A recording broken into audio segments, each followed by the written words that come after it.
Instruction of the Most Holy Virgin Mary. My daughter, as with two indefatigable wings, my spirit raised its flight by means of faith and hope toward the endless and the highest good, until it rested in union with God through intimate and perfect love.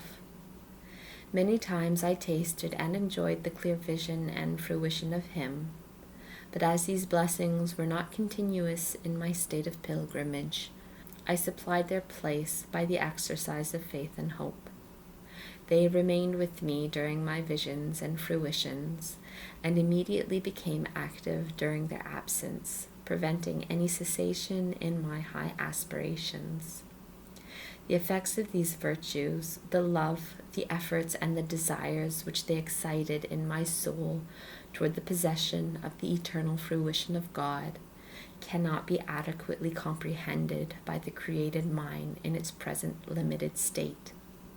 But they shall be known in God, and cause eternal praise in those who will be worthy to see Him in heaven.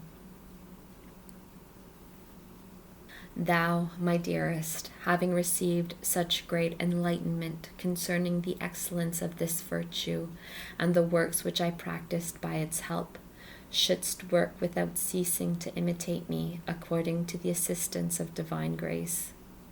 Renew continually and confer within thyself the promise of the Most High, and with unshaken confidence in their divine truthfulness, raise thy heart to ardent desires and longings for their attainment.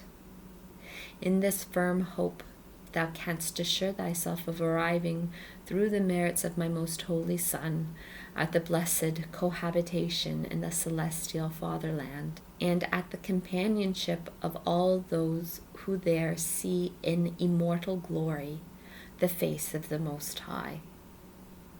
With its help thou canst raise thy heart above earthly things and fix thy mind upon the immutable good to which thou aspirest.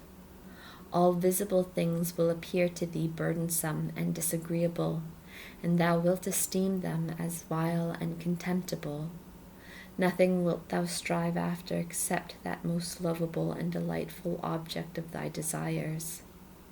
In my soul there was an ardor of hope, such as is possible only to those who have apprehended its object in faith and tasted it by experience.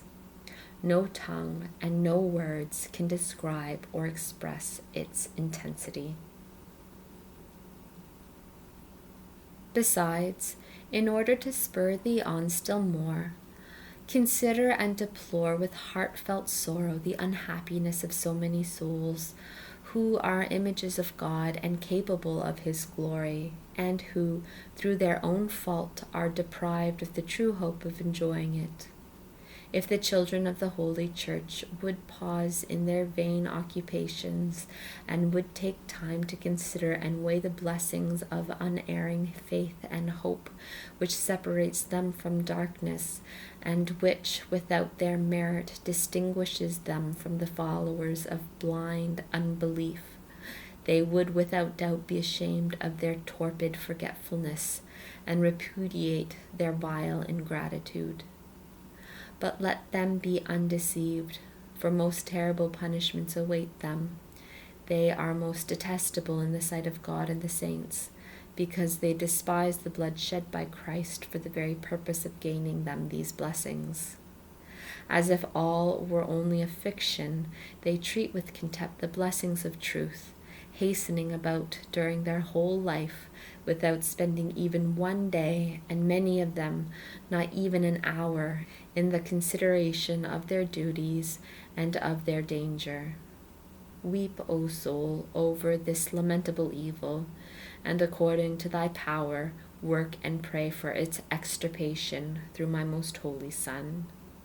Believe me that whatever exertion and attempt thou makest toward this purpose shall be rewarded by His Majesty.